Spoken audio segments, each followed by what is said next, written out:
Bruxism is a parafunctional habit. Patients don't want to do this, but this is parafunctional, especially in sleeping and morning wake up. A lot of people say, I have a lot of pain in the facial area, especially this area, facial pain.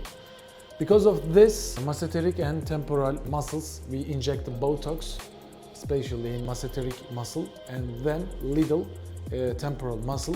We injected the botox and botulinum toxin, and then after botox injection, average 6 or 8 months, we solve this problem.